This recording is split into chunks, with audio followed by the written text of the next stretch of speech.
یا ایھا الذین آمنوا قوا انفسکم واہلیکم نارا وقودها الناس والحجارہ علیہا ملائکۃ غلاظ شداد لا یعصون اللہ ما امرہم ویفعلون ما یؤمرون۔ یہ تو ہمارے منتخب نصاب کی آیت ہے، آپ میں سے اکثر کو ازبر ہوگی، لیکن اس کا جوڑا کیا ہے وہ بھی نوٹ کر لیجئے۔ یا ایھا الذین آمنوا لا تتخذوا آباءکم واخوانکم اولیاء ان استحبوا الکفر علی الایمان ومن یتولہم منکم فاولئک ھم الظالمون۔ دیکھیے انسان کے دنیاوی رشتے جو ہیں، اہل میں اہل بیت سب سے پہلے، اولاد، باپ، بھائی، قریب قریب رشتے یہی ہیں۔ پہلی ذمہ داری اپنی ذات کے بعد آپ پر ان کی ہے۔ یہ بہت غلط ٹرینڈ ہمارے ہاں چل پڑا ہے، بھاگ دوڑ، دور دراز کی دعوت اور تبلیغ، اور اپنے گھروں کی طرف دھیان نہیں۔ Something is wrong somewhere۔ اگر تو خلوص کے ساتھ ہے تو کیسے ممکن ہے کہ سب سے پہلے آپ ان کے لیے بھلائی نہ چاہیں گے؟ دو اور دو چار کی طرح کی بات ہے، ان سے زیادہ پیارا کون ہوگا؟ اگر ان کی فکر نہیں ہے تو جان لیجئے آپ اپنی شخصیت کے پروجیکشن کے لیے، آپ اپنے نام کو نمایاں کرنے کے لیے، آپ کسی ہوس اقتدار کے اندر مبتلا ہو کر رہے ہیں جو کچھ کر رہے ہیں۔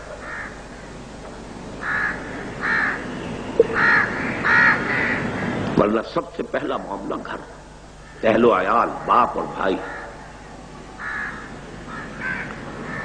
قوا انفسکم واہلیکم نارا، یہ تو ہوا مثبت انداز، بچاؤ، اور منفی انداز اس کو بھی نوٹ کر لیجئے۔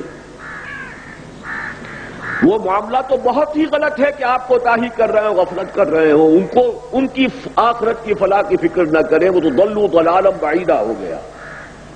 وہ تو میں نے کہا پیتھولوجی ہے، کوئی نہ کوئی خرابی ہے، کوئی نہ کوئی ٹیڑھ ہے، کوئی نہ کوئی کجی ہے۔ لیکن اس کا دوسرا رخ بھی ہے، اگر آپ کی تمام تر کوشش کے باوجود وہ سیدھے راستے پر نہیں آ رہے تو ان سے کٹ جانا فرض ہے۔ اپنے باپوں اور بھائیوں کو بھی اپنا ولی نہ بناؤ۔ اگر یہ صورت پیدا نہیں ہو رہی پھر کوئی خرابی ہے۔ کٹ جانے کا مطلب یہ نہیں کہ لٹھ مار کے علیحدہ ہو جائیں، کٹ جانے کا مطلب یہ نہیں کہ گالم گلوچ پر اتر آئے، نہیں، معلوم انہیں ہو جائے کہ یہ اس کے دل میں ہماری محبت نہیں ہے۔ پولرائزیشن اگر نہیں ہو رہی ہے تو کوئی نہ کوئی خرابی ہے۔ منطقی نتیجہ،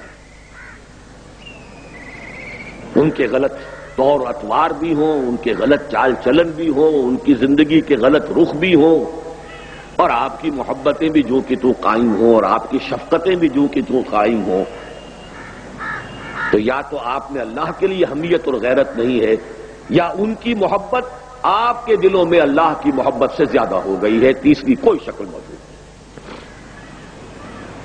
غیرت کا تقاضا ہے۔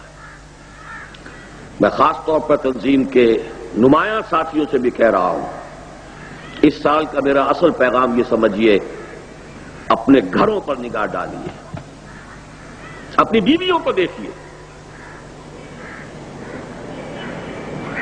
یا تو وہ آپ کو بے وقوف اور پاگل اور احمق سمجھتی ہیں، یا پھر وہ صورت ہے کہ آپ کو دفن ہو جانا پسند کرنا چاہیے بنسبت زندہ رہ کر زمین کی پیٹھ پر چلنے کے۔ کیا وجہ ہے؟ کیوں وہ رخ دوسرا ہے؟ قوا انفسکم واہلیکم نارا، اس میں کوئی کوتاہی نہیں۔ کہہ رہے ہیں پھر جو کچھ کر رہے ہیں وہ اس کو بھی چلتا جا رہا ہے، سٹیٹس کو ہے۔ یہی بات تو کہی حضور نے کہ بنی اسرائیل میں سب سے پہلی خرابی یہی آئی ان کے علماء کے اندر کہ وہ لوگوں کو غلط کاموں سے روکتے تو تھے لیکن ان کے ساتھ عقل و شرب جاری بھی رکھتے تھے، اسی طرح کی ان کی سوشل محافل ہیں، اسی طرح کے ان کے تعلقات ہیں، اسی طرح کی ان کی دعوتوں میں ان کی تقریبات میں شرکت ہو رہی ہے۔ نتیجہ کیا ہوگا کہ رفتہ رفتہ آپ کے اپنے دل کے اوپر زنگ آ جائے گا۔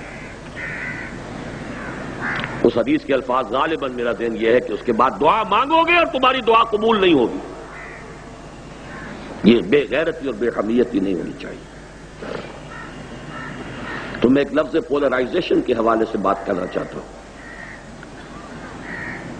یہ بھی نہیں کہ ایک دن میں فیصلہ کر دیا جائے، یہ بھی نہیں کہ بغیر اتمام حجت کے کوئی انقطاع اختیار کر لیا جائے، لیکن محسوس ہو جانا چاہیے۔ آگ میں اگر حرارت ہے تو محسوس ہو جائے گی، برف میں اگر ٹھنڈک ہے تو محسوس ہو جائے گی، اور اگر آگ کی حرارت محسوس نہ ہو اور برف کی ٹھنڈک محسوس نہ ہو تو وہ آگ کی صورت ہے، آگ نہیں، برف کی شکل ہے، برف نہیں۔ یا ایھا الذین آمنوا لا، اب یہاں پر ذرا سا جو مغالطہ شیطان دیتا ہے صاحب کفر تو نہیں ہے، کفر کس بلا کو کہتے ہیں؟ ومن لم يحكم بما انزل الله فاولئک هم الکافرون، ہے کہ نہیں؟ ٹھیک ہے، مسلمان کی حیثیت سے مسلمان کا حق ادا کیجئے، وہ تو مشرک اور کافر والدین کے بارے میں بھی کہا گیا وَإِن جَاهَدَاكَ لِتُشْرِكَ بِي مَا لَيْسَ لَكَ بِهِ عِلْمٌ فَلَا تُطِعْهُمَا وَصَاحِبْهُمَا فِي الدُّنْيَا مَعْرُوفًا، وہ علیحدہ بات ہے۔